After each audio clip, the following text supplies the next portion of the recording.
एक 15 से 16 साल का लड़का जिसके कंधे पे घर की अचानक से सारी जिम्मेदारी आ जाती है, क्योंकि जो उस घर के मुखिया रहते हैं, उस लड़के के पिता इस दुनिया को छोड़ के चले जाते हैं।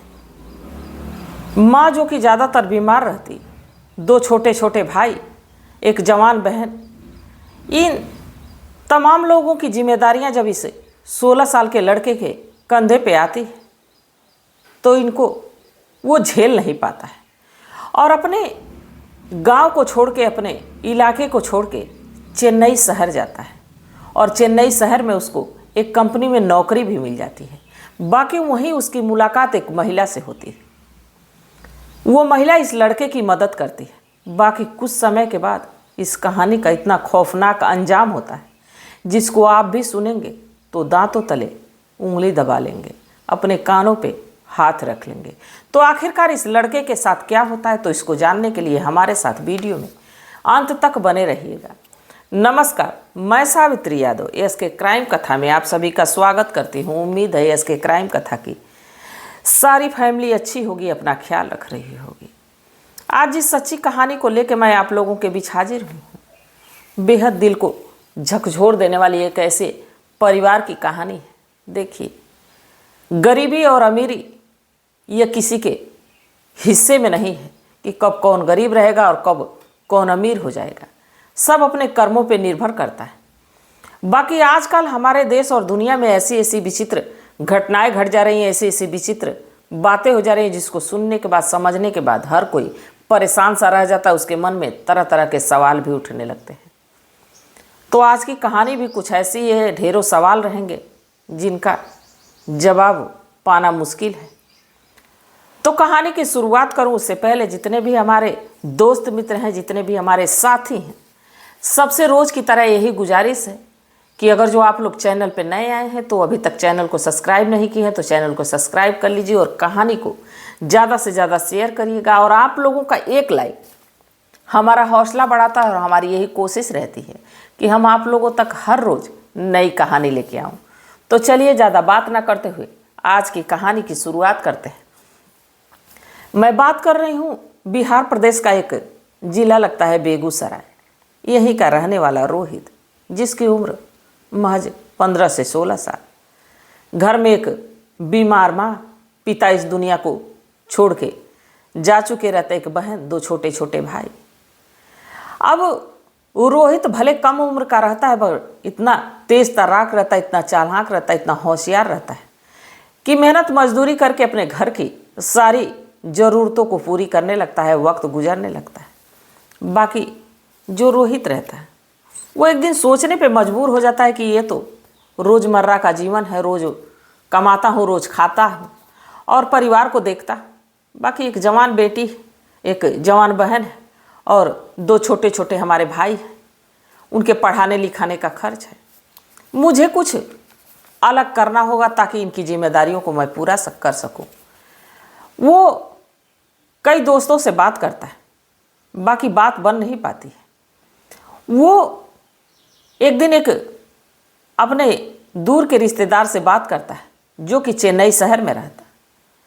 उससे कहता है, भैया मुझे काम की ज़रूरत है। वो कहता है, ठीक है, तुम चेन्नई आ जाओ, इसके बाद कोई ना कोई जुगाड़ हो ही जाएगा। अब लड़का अपने माता से, अपनी बहन से, अपने भाइयों से तमाम बातें करता है। इसके बाद घर की जिम्मेदारियों के चलते वो चेन्नई शहर जाता है, जहाँ की उसके दूर के रिलेटिव उसका भाई मिलता है। उसे अपने कमरे पे ले जाता है। बाकी कहता है कि देखो, मैं भी कमाता खाता ही हूँ, ज़्यादा मेरी भी तनख्वाह नहीं, तुम्हारा खर्च मैं उठा नहीं पाऊँगा, इसलिए मैं एक छोटी सी कंपनी में तुम्हारा काम लगवा दे ला, वहाँ तुम काम करना। इसके बाद तुम धीरे धीरे काम करने लगोगे, धीरे धीरे तुमको सब कुछ आ जाएगा, यहाँ रहने सहने का ढंग तरीका सब कुछ आ जाएगा। अब वो व्यक्ति लेके जाता है और एक नमकीन बनाने वाली कंपनी में इस लड़के को काम दिलवा देता है। जो कंपनी का मालिक होता है पहले तो इस लड़के को रखने के लिए तैयार नहीं होता है, क्योंकि ये कम उम्र का रहता है।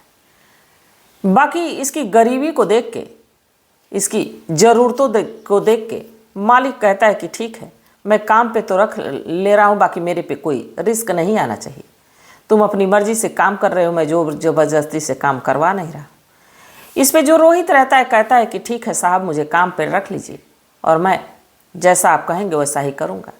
अब वहाँ काम करने लगता है और मालिक के छोटे बड़े काम भी करता। जब भी उस कंपनी का मालिक कुछ भी कहता तो तुरंत रोहित करता, जिससे कि कंपनी का मालिक बड़ा उस पर खुश रहता। अब उसी कंपनी के पास ही कुछ दूर पे उसे एक कमरा भी दिलवा देता है, जहाँ की रोहित रहने लगता है, वक्त गुजरने लगता है। बाकी एक दिन उसी कंपनी में एक महिला काम करती जिसका नाम प्रियंका होता है। प्रियंका की नज़र जब रोहित पे पड़ती है तो रोहित से पूछती है कि तुम्हारा घर कहाँ है, तुम कहाँ के रहने वाले हो। तो कहता है कि दरअसल मैं बिहार प्रदेश का बेगूसराय का रहने वाला हूँ, आप कहाँ की रहने वाली हो। इस पे प्रियंका मुस्कुराते हुए कहती है कि ऐसा है कि मैं भी तो बिहार की ही रहने वाली हूँ। अच्छा, अब तो हम लोग एक ही इलाके के हैं, तो हम लोगों में अब जो है कि एक गांव के हुए, एक एरिया के हुए, तो इसलिए हम लोग एक परिवार हुए। इस पे रोहित को कुछ अपनापन लगता है कि इस दूर शहर में जहाँ की अपने भी पराये हो जाते हैं, इस पराये शहर में एक पराया व्यक्ति अपना बना रहे तो कितनी अच्छी बात है। उसको भी अपनापन लगता है। वो भी मुस्कुराते हुए कहता है कि बहुत अच्छा हुआ कि आपसे मुलाकात हो गई। इसके बाद जो प्रियंका रहती है कहती है कि ऐसा है कि कोई भी ज़रूरत होगी तो तुम मुझसे कहना, किसी भी चीज़ की दिक्कत होगी तो तुम मुझसे कहना, क्योंकि तुम्हारी तरह मेरे घर में 2 हमारे बच्चे हैं और साथ में मेरा पति, सब लोग बहुत अच्छे हैं और तुमको किसी चीज़ की ज़रूरत होगी तो बेहिचक कहना। इस पे रोहित कहता है कि आप इतना कर दी, यही बहुत धन्यवाद है कि आप अपना मुझे समझी। अब यहाँ से प्रियंका चली जाती है। बाकी प्रियंका जाती है घर, बाकी रोहित को भूल नहीं पाती है। अगले दिन फिर रोहित के लिए टिफ़िन बना के लेके आती है। रोहित जब एक घर की तरह खाना बनाया गया खाता है तो प्रियंका को धन्यवाद देता है कि आज तो आपने माँ की याद दिला दी, माँ भी हमारी इसी तरह अच्छा खाना बनाती है, आपके हाथों में तो जादू है, कितना अच्छा स्वादिष्ट खाना था। अब खा के ढेर सारी प्रियंका की तारीफ़ करता है। प्रियंका भी कहती कि ऐसा है कि तुम्हें जब भी खाना घर का खाने का मन करे तो तुम मुझसे कह दिया करना। अब यही बातचीत होने लगती है। प्रियंका जैसे ही शाम को ड्यूटी से खाली होती है वो रोहित के पास जाती है और रोहित से कहती है कि ऐसा है रोहित कि आज तुम मेरे घर चलो, आज मैं खाना बनाऊंगी, साथ में बैठ के सब लोग खाएंगे, इसके बाद तुम भी अपने कमरे पे चले जाना। अब रोहित प्रियंका के साथ प्रियंका के कमरे पे जाता है। प्रियंका जल्दी जल्दी जाती है, बर्तन साफ करती है, खाना बनाने लगती है। कुछ ही देर में प्रियंका का पति दिनेश आता है।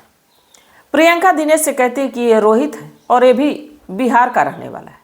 जब दिनेश सुनता है तो बड़ा खुश होता है, कहता है कि अच्छी बात है, कोई तो हमारे इलाके का हम लोगों के पास है। अब प्रियंका खाना बनाती है, दिनेश और उसके दोनों बच्चे और साथ में रोहित सभी बैठ के खाना खाते हैं, गपशप करते हैं। इसके बाद रोहित अपने घर चला जाता है। अब धीरे धीरे वक्त गुजरने लगता है। एक दिन प्रियंका का पति दिनेश कहता है कि ऐसा है कि मेरी कंपनी में आज ज़्यादा काम है, इसलिए ओवर काम करना पड़ेगा। आज मैं नाइट में भी यहीं रुक रहा, मैं घर नहीं आ पाऊँगा। इसके बाद प्रियंका कहती है तो ठीक है, कोई दिक्कत नहीं है, आप अपना आराम से काम देख लो। मैं सोच रही हूँ कि क्यों ना आज रोहित को बुला लो, यहीं खाना खा लेगा और यहीं सो जाएगा। दिनेश कहता है कि ठीक है, बुला लो। प्रियंका अब रोहित को बुलाती, फ़ोन करती है कि रोहित कमरे पे आ जाओ। रोहित आता है, खाना बनाती, खिलाती। बच्चे जो है कि बच्चों को ले जाके एक दूसरे कमरे में सुलाती और रोहित को एक चारपाई डाल के दूसरे कमरे में सुला देती है। जैसे ही रात के 10:30-11 बजते हैं, ये जो प्रियंका है रोहित के पास जाती है और जब रोहित के पास जाती है तो रोहित तो गहरी नींद में सो रहा था।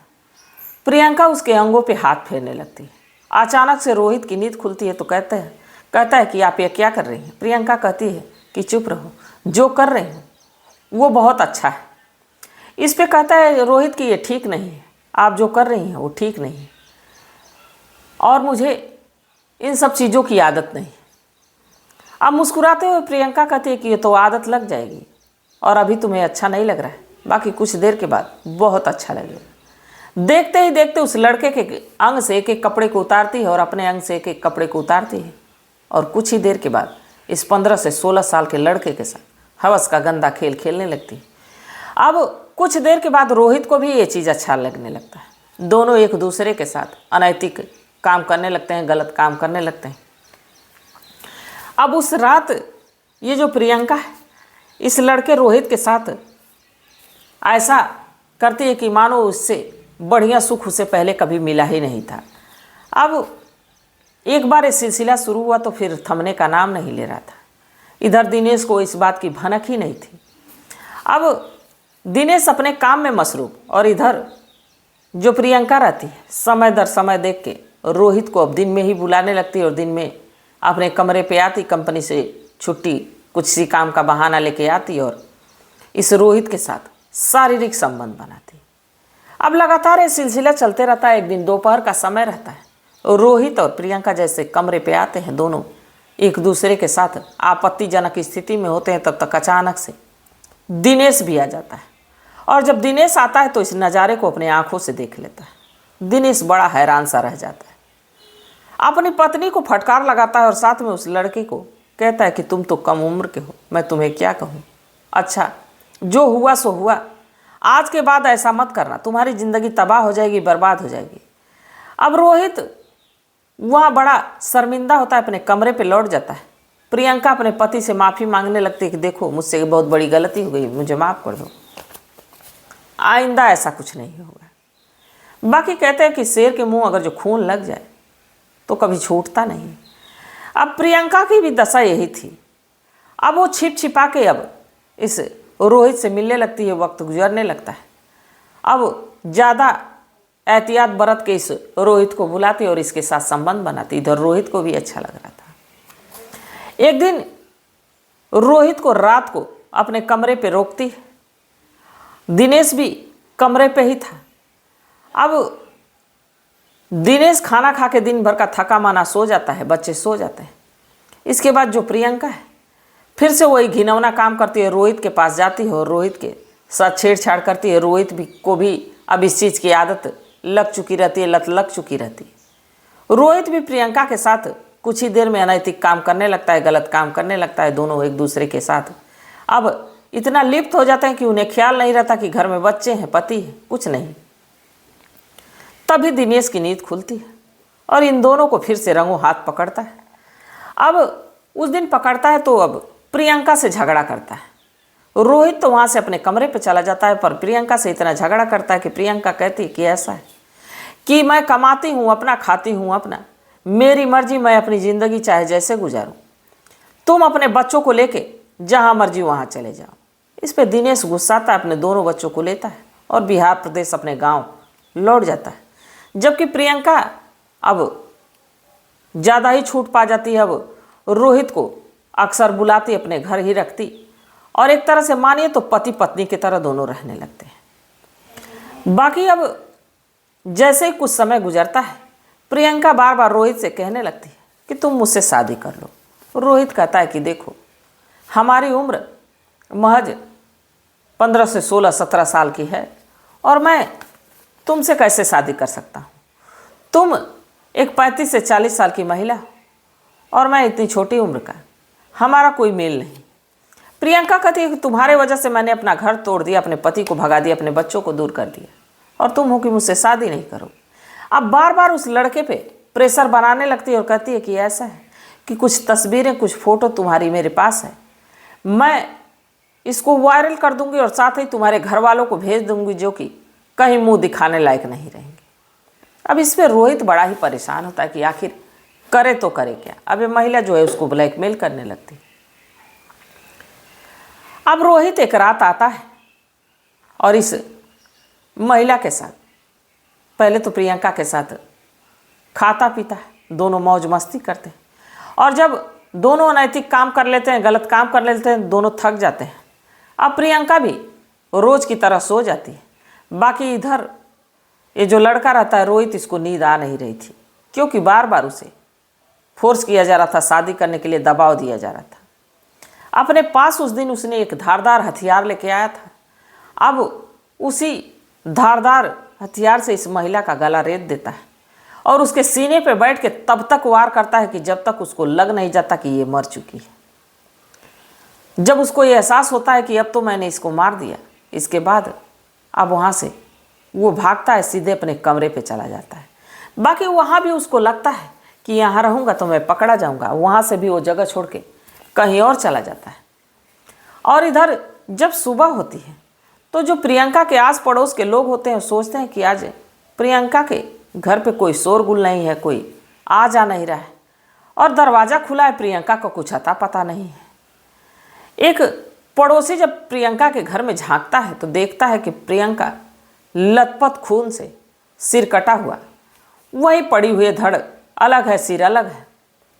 अब वो घबरा के तुरंत शोर मचाता है और पुलिस को फ़ोन करता है। पुलिस की एक टीम आती है। पहले तो प्रियंका की डेड बॉडी को कब्जे में लेते ही इलाके वाले लोगों से पता चलता है कि इसका पति दिनेश, 2 बच्चे, जो कि कुछ ही समय पहले झगड़ा हुआ किसी बात को लेकर वो लोग बिहार चले गए। फिर पता किया जाता है तो पता चलता है कि एक लड़का जो कि 15 से 16 साल का है, अक्सर आता जाता है। अब तमाम चीज़ें थी। अब दिनेश को फ़ोन होता है। अब दिनेश को जब पता चलता है कि प्रियंका अब इस दुनिया में नहीं रही तो अपने दोनों बच्चों को लेकर वहाँ पहुँचता है। बड़ा ही हैरान, बड़ा ही परेशान, रोते भी लगते पहुँचता है।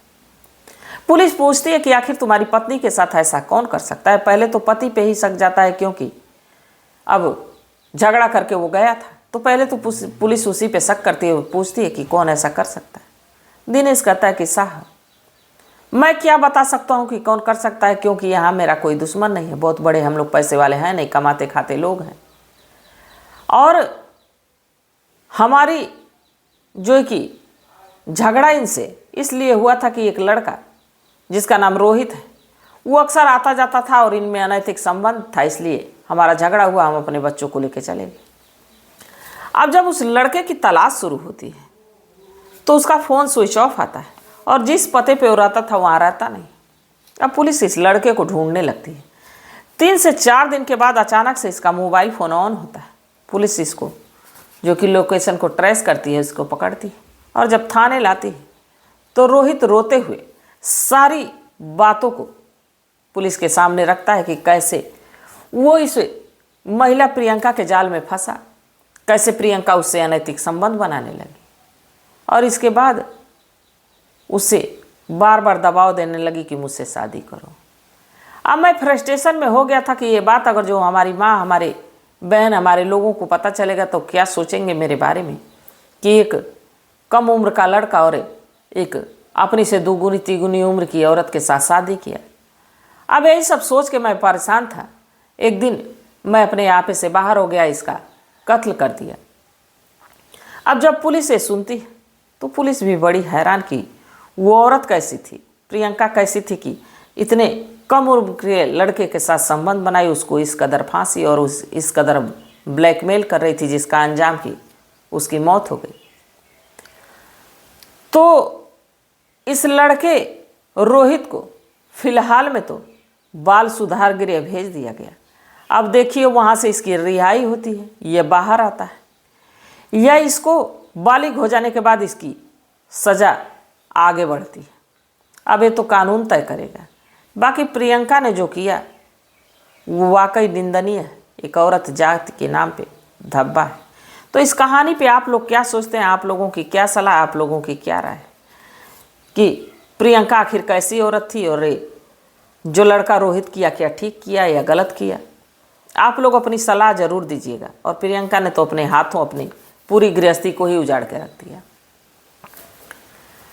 तो जो भी राय होगी आप कमेंट सेक्शन में ज़रूर दीजिएगा और उम्मीद है कि आप लोग अपनी सलाह, अपनी राय के साथ अपने इलाके का, अपने गांव, अपने मोहल्ले, अपने कस्बे का नाम भी साझा करेंगे ताकि मैं ये बता सकूं अगली वीडियो में आपके नाम के साथ कि आप लोग वीडियो कहाँ से देख रहे हैं, कहाँ से हमारा सपोर्ट कर रहे हैं।